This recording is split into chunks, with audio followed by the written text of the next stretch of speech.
모든 일을 하기 위해서는 준비의 과정이 필요합니다. 목회자가 되기 위해서도 준비의 과정이 필요하고요. 그리스도인이 되기 위해서도 준비의 과정이 필요합니다. 오늘은 그리스도를 따르는 성도가 예수님을 전할 준비를 어떻게 해야 되는가, 이렇게 함께 고민해 보았으면 좋겠습니다. 저는 이 자리에 섰을 때, 이 말씀을 가지고 섰을 때에 탁월한 전도학 방법론을 가지고 서 있지는 않습니다. 어쩌면은 오늘의 설교가 명쾌한 해답이 될 수 있는 것은 아니지만 충분히 우리가 이 시점에서 고민해보고 생각해보고 함께 나눌 말씀이지 않을까 해서 이 베드로전서 3장 15절 말씀을 선택했습니다. 지금 교회에 다니고 있는 교회학교 친구들뿐만 아니라 많은 사람들이 어렸을부터 교회에 나왔었고 오랫동안 신앙생활을 했습니다. 모태신앙들도 참 많이 있습니다. 저 또한 그렇습니다.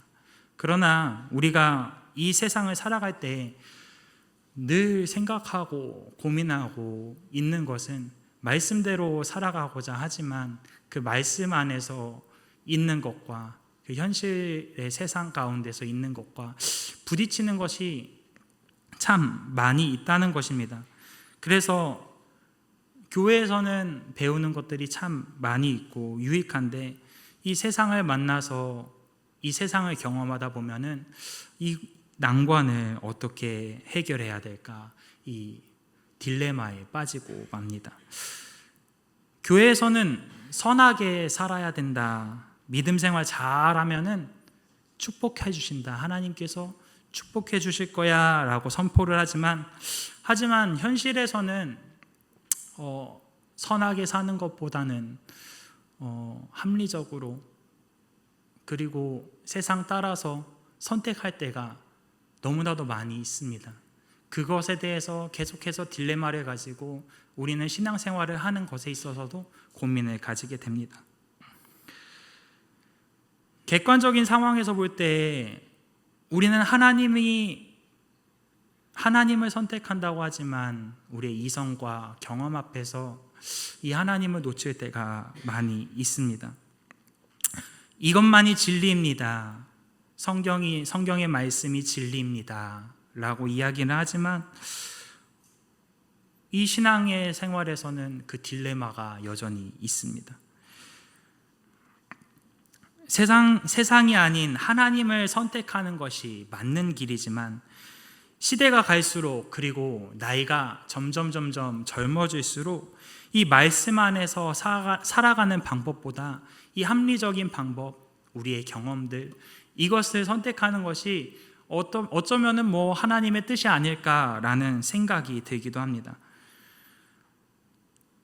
이러한 과정 가운데서 성도는 성경의 말씀이 진리다라는 것에 답할 준비가 되어 있어야 됩니다. 그러면서 오늘 말씀에서 베드로전서 3장 말씀, 또 베드로전서 말씀에서 베드로는 어떠한 성도의 마음과 자세로 살아가야 되는지에 대해서 이야기를 하고 있습니다. 베드로전서 1장 1절 말씀은 이렇게 이야기하고 있습니다. 예수 그리스도의 사도 베드로는 본도, 갈라디아, 갑바도기아, 아시아와 비두니아에 흩어진 나그네라고 이야기합니다. 여기 나와 있는 이 지역들은 소아시아의 지역들입니다. 그리고 그곳에 살고 있는 그리스도인을 베드로는 흩어진 나그네라고 표현하고 있습니다. 베드로전서 2장 11절에도 동일한 말씀으로 이야기하고 있습니다. 사랑하는 자들아, 거류민과 나그네 같은 너희를 권하노니 말씀하고 있습니다. 여기서 나그네라는 말을 어떻게 표현해야 될지, 해석해야 될지 살펴보게 되는데요. 먼저는 이스라엘이 멸망하고 나서 이방으로 흩어진 그러한 디아스포라 유대인들에 대해서 우리는 생각할 수 있습니다. 그러나 우리는 여기서 더 나아가서 나그네라는 것이 무엇인가, 그 안에는 여행자라는 뜻도 있고 이방인이라는 뜻도 있고 다양한 뜻도 있는데 베드로가 흩어진 나그네, 거류민과 나그네, 이 나그네라는 뜻을 왜 여기에서 가져와서 적었을까라는 생각을 해보게 됩니다. 그렇게 되면서 결론을 지어봤을 때는 이 세상에 소망을 두는 것이 아니라 하나님 나라에 소망을 두는 것이 나그네의 삶이구나라는 것을 우리는 생각할 수 있습니다. 결국 그리스도인은 나그네 같은 인생을 살고 있구나라는 것입니다. 베드로전서에서 나그네는 매우 상징적으로 의미하고 있습니다. 이 땅에 살아가야 될 고난 가운데서 우리는 어떠한 인식을 가지고 어떠한 자세를 가지고 이 땅을 살아가야 될 것인가? 이 땅에 소망을 두지 않고 하나님 나라에 소망을 두는 나그네와 같은 그러한 삶을 살아가야 된다라고 하면서 베드로는 성도들에게 이야기를 합니다.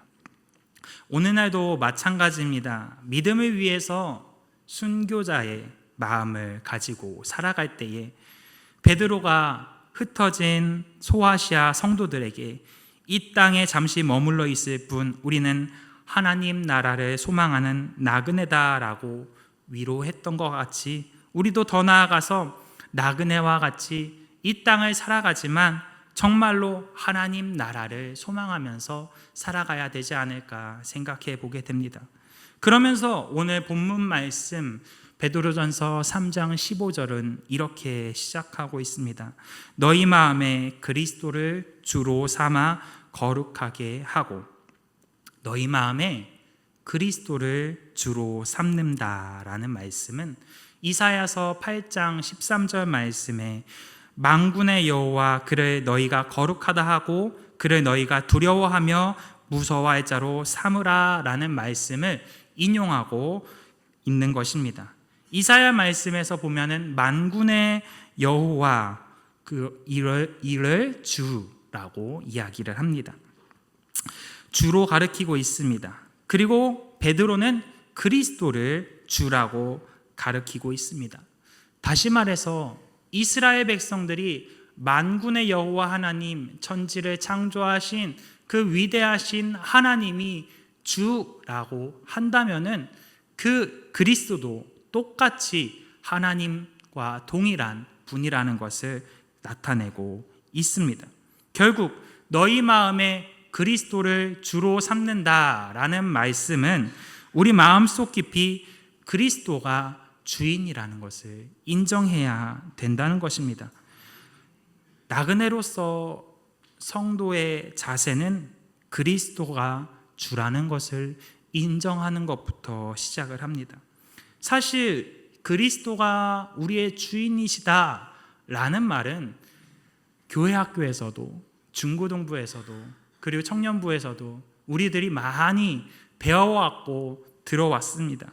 목회자들 대부분은 이 그리스도가 주라는 것을 영접하고 그렇게 살아가기를 소망하면서 이 중생의 체험을 소망하면서 많이 설교하고 가르쳐 왔습니다. 그러나 그리스도가 주인이 되었을 때에 우리는 그렇게 살아가고자 하지만 세상에서 어떻게 살아가야 될지 부딪히면서 배우지 못한 것들이 참 많이 있습니다.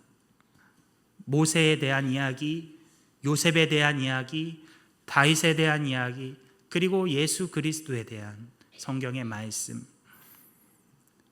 그들의 인물의 생애와 이스라엘의 역사를 보면서 우리는 많은 말씀을 듣고 많이 알고 있지만 결국에 우리 삶에서 일어나는 일들과는 전혀 연결되지 못하는, 어쩌면은 성경의 인물과 같은 삶을 살아가지 못하는 그러한 모습을 우리는 그리고 있습니다. 그러한 삶 가운데서 우리는 회의감이 들고 때로는 답답함에 어려워합니다. 결국 우리는 본질적인 문제에 다시 한번 돌아보게 됩니다. 우리는 중생을 경험했는데도 불구하고 다시 한번 내가 그리스도를 주로 섬기고 있는지, 내가 나의 삶을 그리스도께 온전히 맡기고 있는지는 돌아보아야 될 부분입니다. 구원받은 우리가 세상을 살아가는 데 있어서 그리스도를 주로 인정하는 것이 무엇인지 깊이 고민해 보았을 때 결국에는 이 문제가 해결되지 못하면은 그리스도인이 세상 가운데서 그리스도인으로서의 정체성을 가지고 살아가지 못할 것이며 결국에 이러한 삶의 문제 앞에서 우리는 또다시 딜레마에 빠지고 말게 될 것입니다. 먼저는 그리스도를 주로 인정하는 것은 예수 그리스도, 그분이 십자가에서 죽으심과 그분이 우리의 구원자 되시는 것을 인정해야 됩니다. 결국 그분의 거룩성과 그분의 전능성을 인정하지 못하고 살아갈 때에 우리는 중생을 경험했다고는 얘기하지만 똑같이 합리적인 방법 가운데서 세상을 선택할 때가 많이 있다는 것입니다. 많은 일들 가운데서 우리에게 은혜가 있는 것은 세상 안에 예수님께서 이 땅에 오셨고 그 복음이 나의 삶 가운데서 역사하시고 계시되었다는 것입니다. 내 가운데 예수 그리스도가 있기 때문에 그분이 내 삶을 주관하기 때문에 우리가 그분을 주라고 시인할 수 있고 세상의 방법이 아닌 성경이 진리다라고 믿고 살아갈 수 있는 것입니다. 지금은 믿음을 지키고 살아가고 있지만 어쩌면은 소수의 사람들만이, 어쩌면은 많지 못한 사람들만이 희생과 헌신을 하면서 교회를 지키고 있는 교회들이 참 많이 있습니다. 베드로 전서가 쓰여졌던 배경을 보았을 때 초대교회 성도들이 세상 가운데서 낙심하고 힘들어하고 있을 때 베드로는 그렇게 위로했습니다. 너희들은 흩어진 나그네다.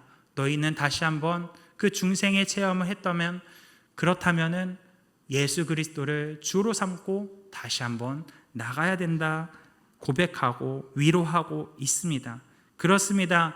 교회 공동체가 앞서 나가야 되는데 우리가 앞서 나가기 위해서 먼저는 예수 그리스도가 우리의 주인이라는 것을 고백하고 그리스도께 소망을 두어야 되는 것입니다. 베드로전서 1장 21절에서는 다음과 같이 고백합니다. 너희는 그를 죽은 자 가운데서 살리시고 영광을 주신 하나님을 그리스도로 말미암아 믿는 자니 너희 믿음과 소망이 하나님께 있게 하셨느니라. 아멘. 그리스도를 주라고 소망을 두는 사람은 이 땅에 소망을 두는 것이 아니라 하나님의 나라를 소망을 두는 자들입니다. 결국 우리는 첫 번째로 예수님을 전할 준비가 되었습니까? 라는 질문 전에 우리는 그리스도인이 되어야 합니다. 나그네와 같은 인생을 살면서 그리스도를 주로 고백할 수 있는 신앙의 고백이 다시 한번 필요하다는 것입니다. 지금 당장은 남부럽지 않게 살아가는 것이 중요한 삶의 이유와 목적일 수도 있습니다. 근데 이것을 넘어서 잠깐의 삶 속에서 우리는 잠시 이 세상을 살아가는데 하나님께 소망을 두고 있는지, 그러한 그리스도의 거룩한 삶에 우리가 동참하고 있는지 돌아보아야 될 때입니다. 둘째로 그리스도를 전할 준비를 위해서는 우리는 질문에 대한 대답을 준비해야 됩니다. 유초동부와 어와나 사역을 하면서 학생들이 무엇을 생각하고 그리고 어떠한 가치관을 가지고 살아가는지 많이 배웁니다. 저도 아직은 젊지만 제가 다녔던 때보다 또 다른 환경 속에서 살아가고 있다는 것을 많이 경험하고 배우고 있습니다. 그러면서 더욱이 우리 학생들에게 어떻게 그리스도가 주라는 것을 고백할 수 있게 하고 믿게 하고 내가 할 수 있는 부분은 아니지만 어떻게 가르칠 수 있을까라는 고민에 빠지게 됩니다. 스마트폰보다 훨씬 더 재미있고 그리고 가치 있는 그것이 예수 그리스도의 복음이다 라고 전달하는 것이 저의 중요한 과제입니다. 세상이 변화하면서 그리스도의 정체성을 가지고 살아가는 것을 가르치고 그들이 교회를 떠나서 학교와 학원과 가정에서 정말로 복음의 일꾼으로 살아가기 위해서 무엇을 가르쳐야 될지 열심히 달려가고 있습니다. 어떤 친구는 이런 고민을 이야기도 하더라고요. 전도사님, 제가 친구를 전도하고 싶은데 어떻게 전해야 될지 몰라서 너무 어렵습니다. 어떻게 답변을 해줘야 될까? 저도 저의 나름의 생각과 그리고 배웠던 것들을 정리해가지고 알려줬지만 이해하지는 못했습니다. 초등학생 입장에서 복음이라는 것을 이해시키는 것은 정말로 어려운 일입니다. 그러나 반대로 생각해서 만약 우리가 교회 밖에 나가서 생활을 하면서 그러한 질문이 다가왔을 때 우리는 어떠한 대답을 할 수 있습니까? 교회에 대한 믿음에 대한 이야기를 세상 사람들과 이야기하고 질문했을 때 여러분은 어떠한 대답을 가지고 나아갈 수 있을까요? 그리고 반대로 그들은 어떠한 대답을 원하고 있을까요? 베드로 본문 15절 말씀에서 너희 속에 있는 소망에 관한 이유를 묻는 자에게는 대답할 것을 항상 준비하라 말씀하고 있습니다. 우리는 대답할 것을 항상 준비하고 있어야 됩니다. 어떠한 신앙적인 질문 앞에서 성경을 중심으로 교회의 전통과 우리의 이성과 경험을 가지고 대답할 준비를 해야 됩니다. 여기서 대답이라는 뜻은 헬라어로 아폴로기아라는 뜻을 가지고 있는데 이 뜻은 재판석에서 공식적인 자리에서 변호하고 변론할 수 있는 대답을 말하고 있습니다. 모두가 납득할 만하고 모두가 이해할 수 있는, 공감할 수 있는 그러한 대답을 제시할 수 있어야 할 것입니다. 우리가 세상 속에서 고민하고 경험하고 또한 질문을 가져왔을 때에 대부분의 교회는 이렇게 대답을 합니다. 함께 기도해 보아요. 하나님의 뜻입니다. 너무나도 공감이 됩니다. 그러한 진지한 고민 속에서 기도합시다 라는 대답은 공감이 되지만 어쩌면은 그 질문자의 질문에 대답이 될 수는 없습니다. 함께 기도하고 고민해 보아야 되지만 우리는 그 대답을 찾기 위해서 함께 해야 되는 것입니다. 웨슬리는 이러한 대답을 찾기 위해서 나는 한 책의 사람이 되고 싶다라고 이야기를 합니다. 그리고 한 책의 사람이 되기 위해서 정말로 수많은 책을 읽었습니다. 종교 영역뿐만 아니라 과학과 사회와 경제 모든 영역의 것을 그가 전도하러 이동하는 중에서도 책을 읽었다고 합니다. 우리는 수많은 물음 속에서 어떠한 대답을 가지고 나아가야 될까요? 베드로는 성도들이 그러한 고난 속에 있을 때 그리스도께 소망을 두라, 그리고 나그네의 삶이다 라고 하면서 위로하고 다독였습니다. 깨어있다라는 말은 우리는 알아야 하는 것입니다. 모든 것에는 철학이 들어있습니다. 모든 것에는 다 생각이 있습니다. 근데 그것을 깨고 성경이 진리다, 성경이 정답이다 라고 우리는 대답할 준비가 되어 있어야 된다는 것입니다. 어쩌면 우리에게 영원한 본향, 하나님의 나라가 있다라는 대답은 세상의 입장에서는 변명이 되고 될 수 있습니다. 히브리서 11장 16절 말씀에서 이렇게 말씀합니다. 그들이 이제는 더 나은 본향을 사모하니 곧 하늘에 있는 것이라. 이러므로 하나님이 그들의 하나님이라 일컬음을 받으심을 부끄러워하지 아니하시고 그들을 위하여 한 성을 예비하셨느니라. 아멘. 히브리서 11장 16절. 히브리서 11장은 믿음의 선조들이 많이 나와 있습니다. 그들은 세상의 지식과 세상의 철학, 그것을 따라가는 것이 아니라 그것이 잘못됐고 성경이 진리다라고 해답을 제시하면서 그 많은 질문들 속에서 해답을 찾고 말씀 안에서 살아가기를 다짐하며 노력했습니다. 그리스도인은 성경을 중심으로 대답할 수 있도록 제시해야 됩니다. 성경의 진리를 믿고 세상의 논리를 덮는 그러한 은혜를 경험해야 되는 것입니다. 세상의 관점에서 어떻게 이 땅이 아니라, 이 땅의 우리 집이 아니라 저 하나님의 나라가 우리의 본향이 될 수 있습니까? 절대. 어쩌면은 그 은혜 가운데서 믿어질 수는 있겠지만 한 번에 확 믿을 수는 없을 것입니다. 어떻게 한 번에 받아들일 수 있겠습니까? 그러나 우리는 확실한 믿음을 가지고 분명히 제시해야 됩니다.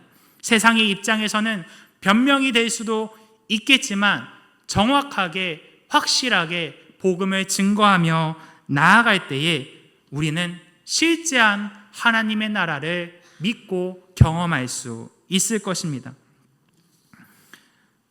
언제 어떻게 시험이 다가올지 모릅니다. 나는 집사인데, 나는 권사인데, 나는 전도사인데 언제 어떻게 질문이 다가올지는 모릅니다. 그 질문이 들어왔을 때 어떻게 대답할 것인가? 세상은 더 많은 논리로, 더 많은 지식으로 단단해지고 있습니다. 그 가운데서 성경이 진리다라고 대답하고 연단해야 될 것입니다. 고린도전서 1장 23절에서 25절 말씀은 이렇게 고백합니다. 우리는 십자가에 못 박힌 그리스도를 전하니 유대인에게는 거리끼는 것이요 이방인에게는 미련한 것이로되 오직 부르심을 받는 자들에게는 유대인이나 헬라인이나 그리스도는 하나님의 능력이요 하나님의 지혜니라. 하나님의 어리석음이 사람보다 지혜롭고 하나님의 약하심이 사람보다 강하니라. 이렇게 말씀하고 있습니다. 세상은 자신들의 논리로 단단해지고 있지만 그 논리보다 하나님의 어리석음이 더 강력하다는 것을 성경은 증거하고 있습니다. 유대인에게, 헬라인에게는 그 십자가의 복음이 거리끼는 것이고 피해야 할 대상이지만 우리는 그 복음을 담대히 증거했을 때 십자가의 능력으로 나타난다는 것을 바울은 경험했고 또한 기록하고 있습니다. 그렇다면은 세 번째로 그리스도를 전할 준비를 위해서는 우리는 배움을 멈추지 말아야 될 것입니다. 그리스도의 십자가의 능력을 믿고 성경을 진리로 믿고 담대히 선포하기 위해서는 우리는 배움의 일을 게을리해서는 안 될 것입니다. 사도 바울은 이 대답에 대한 것에 대해서 많이 고민하면서 사도행전 17장 말씀에 아덴에서의 사건을 보면은 잘 나타나 있습니다. 그가 전도 여행 중에 이제 아덴을 방문하게 됩니다. 아덴은 우상으로도 가득했지만 어쩌면은 철학적으로도 엄청나게 단단한 곳이 이 아테네였습니다. 문화적인 중심지였습니다. 종교적으로도 전혀 다른 도시와는 수준이 다른 곳이었습니다. 그곳에서 바울은 논쟁합니다. 회당에서 경건한 사람들과 논쟁합니다. 장터에서는 날마다 만나는 사람들과 논쟁합니다. 에피쿠르스파와 스토아 철학자들과 함께 논쟁을 합니다. 그러면서 더러는 이 말쟁이가 무슨 말을 하고자 하느냐라고 대답하며 경멸하는 말까지 듣습니다. 그러나 바울은 예수 그리스도의 부활을 전합니다. 자신이 경험한 예수 그리스도를 전합니다. 철학자들과 지식인들 앞에서 예수 그리스도에 대한 부활에 대해 논쟁했을 때 과연 어떠한 이야기들이 오고 갔을까요? 지금은 과학의 시대입니다. AI가 우리를 어쩌면은 지배할 수도 있는 그러한 시대에 다가왔습니다. 알파고가 이세돌을 이긴 지는 엄청 오래되었고 AI 로봇이 감정을 느끼는 AI 로봇이 나온다고 합니다. 이 시대는 과연 그러한 시대 속에서 우리가 예수 그리스도만이 진리다라고 어떻게 선포하고 고백할 수 있을까? 그것은 우리는 계속적으로 한 책의 사람이 되기 위해서 많은 것들을 읽으면서 또한 정리하면서 대답할 준비를 했던 웨슬리와 같이 우리 또한 한 책의 사람이 되기 위해서 많은 배움이 있어야 될 것입니다. 우리는 세상에서 그리스도만 만나지는 않습니다. 복음에 대해서 긍정적으로 생각하는 사람들도 만날 수 있고, 교회라고 하면은 정말로 인상을 찌푸리면서 질색하는 사람도 만나게 됩니다. 심지어는 이단을 만나서 포교를 당할 수도 있습니다. 예수님께 받은 사랑이 정말로 크고 놀라운데 그 사랑을 전할 방법이 없어서 전도사님, 이 복음을 어떻게 전해야 될까요? 라는 우리 친구의 물음 속에서 저는 또한 발견하게 됩니다. 우리가 대답할 준비가 되어야 있어야 되겠다고요. 알지 못해서 복음을 전할 수 없다면 이것이 얼마나 안타까운 것일까요? 신앙의 질문들 속에서 이것은 개인의 문제를 넘어서 교회의 문제, 세상과 마주했을 때 우리가 어떻게 그들과 변론하고 대답할 수 있을까를 생각해 보아야 될 것입니다. 세상은 정말 하루가 다르게 흘러가고 있습니다. 스마트폰 하나로 모든 것을 해결하고 있는 시대입니다. 이 시대에서, 이 세상에서 예수 그리스도가 진리다라는 것을 우리는 전해야 됩니다. 말씀을 정리하겠습니다. 현대 많은 그리스도인은 질문을 갖고 또한 복음 전파의 사명을 가지고 최선을 다하고 있습니다. 그러나 어떻게 전해야 될지 몰라서 많은 어려움이 있습니다. 갈증에 대한 해결함이 없어서 또한 신앙에 대해서 많은 어려움을 겪고 있습니다. 주님 앞에 나와서 기도해 보아도 해결되지가 않습니다. 그래서 그러한 문제 때문에 많은 회의감에 빠집니다.